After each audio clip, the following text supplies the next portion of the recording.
ka pa, daghan pang damgo, apan nalimbungan sa kalibutan nga daot. Ang bisyo ug sala maoy gihimong dalan, wala mabantay nahimulag sa Ginoong ngalan. Paminawa ang tingog nga malinawon,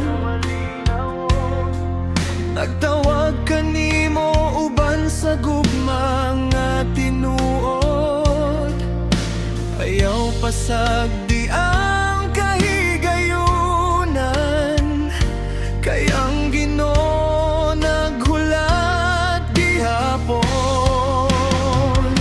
Ayaw intawon patuyang sa imong gusto, kay dili tanan nga makalipay maoy husto.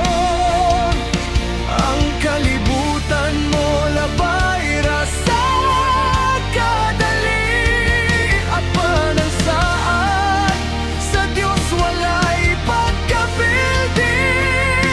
Biyayang sala, biyayang kangit-ngit, sa Ginoo adunay kalinaw nga dili mapulihan.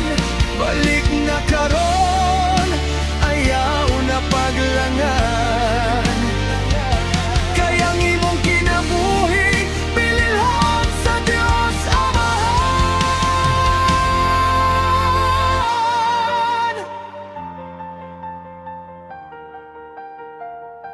Daghan ng higayon ang nausik nimo, sa pagpangitag kalipay nga walay katapusan.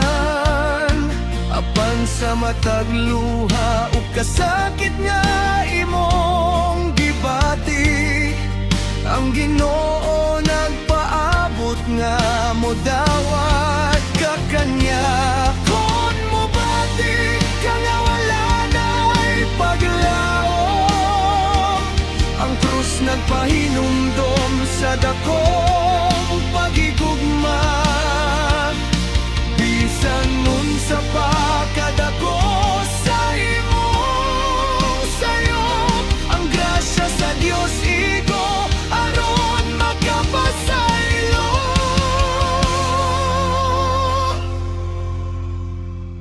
Ayawing tawon patuyang sa imong gusto, ihatag ang kasing-kasing nga ato kang Kristo. Ang tinuod nga kalipay naa sa pag-alaga, dili sa bisyo nga nagdala kadaot. Patan-on karon na ang panahon, tindog ug balik sa Ginoo nga mahinatagon. Kay ang kinabuhi adunay tinuod nga bili, kung si Kristo na ang hari sa imong dughan. Ayaw na paglangan, ayaw na pagduha-duha, ang Ginoo nagtawag karon. Balik na.